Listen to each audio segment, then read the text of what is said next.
A obesidade não escolhe classe social, mas tem preferência por uma delas.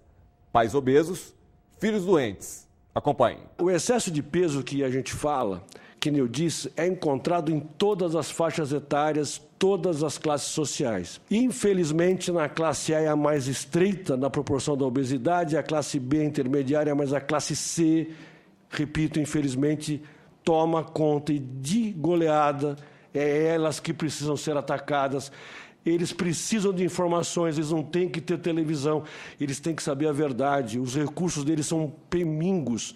E dentro desse recurso nós temos que adaptar a cada classe social, a cada grupo, um tipo de atenção para conter essa obesidade. Mas entendam, pais obesos, se tiverem filhos, a chance deles serem obesos é de 90%.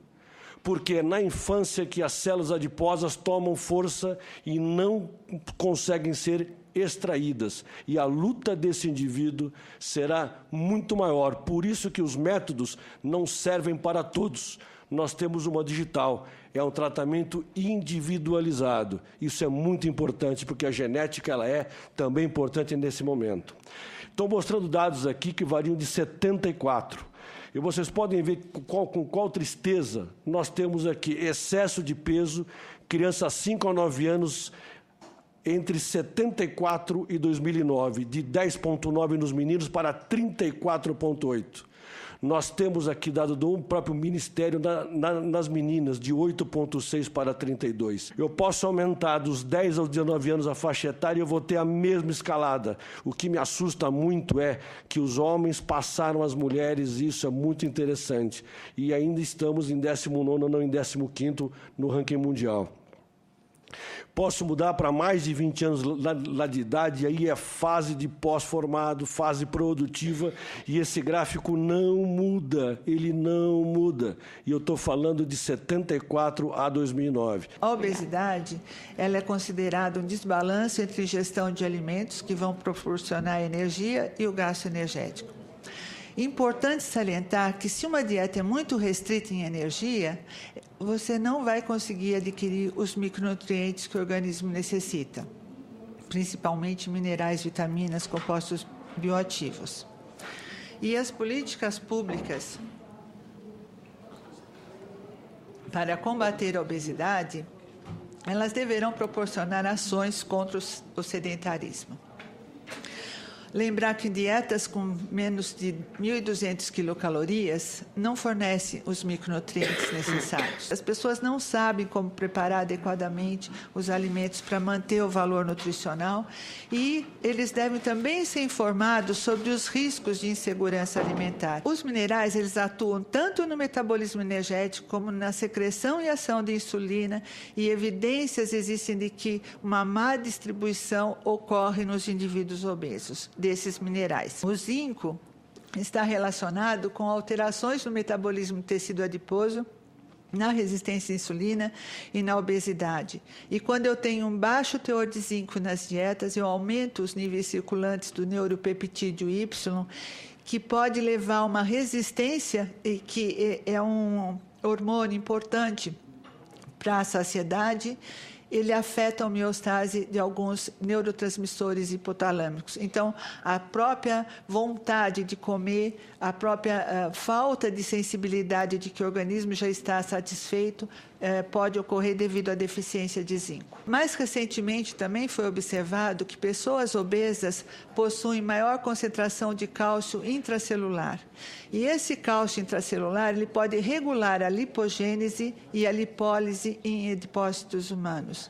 Então, se eu tiver uma baixa ingestão de cálcio, eu vou aumentar o cálcio dentro da célula e isso vai aumentar a formação de tecido adiposo e vai inibir a quebra dessa gordura. O selênio, a gente sabe, é outro elemento que nós temos trabalhado muito. Ele é muito rico na nossa castanha do Brasil e tem uma série de ações, inclusive na glândula tireoide. Esse trabalho, só para completar, é de uma aluna minha de doutorado, em que a gente avaliou o efeito de ingestão de uma noz de castanha do Brasil por dia, mostrando que poderia estar influenciando em obesas mórbidas. A gente pode observar antes da suplementação os níveis plasmáticos, eritrocitário e atividade da glutationa peroxidase antes da suplementação, e depois de 8 semanas, com apenas uma noz de castanha do Brasil por dia, aumentando bastante todos esses parâmetros. E, por outro lado, pode-se observar que houve também um aumento do HDL colesterol, que seria aquela lipoproteína interessante que removeria o colesterol do tecido para o fígado. E que a gente observou também que o índice de Castelli, que é outro fator importante para a medida de risco cardiovascular, também diminuiu com apenas consumo de uma noz por dia. Nós temos um Sistema Nacional de Vigilância do Estado Nutricional da População Brasileira, que é o sistema do SUS, que se chama SISVAN.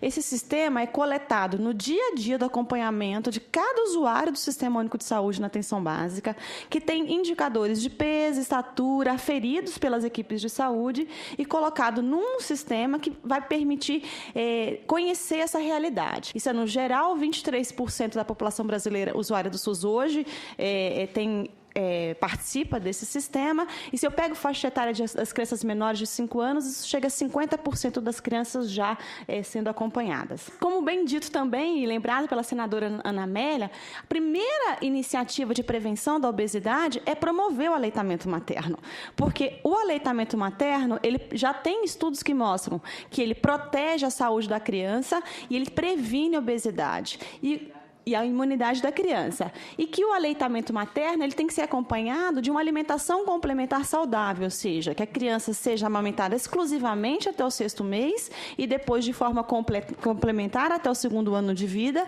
e que quando introduzir alimentos na dieta, que sejam alimentos saudáveis, né? Porque é o período estratégico de formação de hábitos alimentares saudáveis. Uma outra ação importante é o Programa Saúde na Escola, com foco aí em pré-escolar e escolares. O PCE hoje é um grande programa intersetorial, numa parceria da Educação e Saúde. Está presente em 4.861 municípios brasileiros. A gente envolve mais de 18 milhões de educandos em 80 mil escolas públicas brasileiras. Temos mais de 30 mil equipes de atenção básica trabalhando numa relação conjunta entre posto de saúde e escola lá no município. E a prevenção da obesidade tem sido uma tônica das semanas de mobilização do PCE. A professora Silvia falou da necessidade da avaliação do peso e da estatura de forma regular nas escolas, e o PCE prevê isso no seu primeiro componente, a obrigatoriedade de, ano a ano, avaliar o estado nutricional das crianças. Então, a gente já tem política pública para conduzir isso. No próximo bloco, moderadores de apetite e cirurgia bariátrica. E aquelas pessoas que, se não fizerem a cirurgia bariátrica, elas vão morrer. Esse é um argumento que eu já ouvi.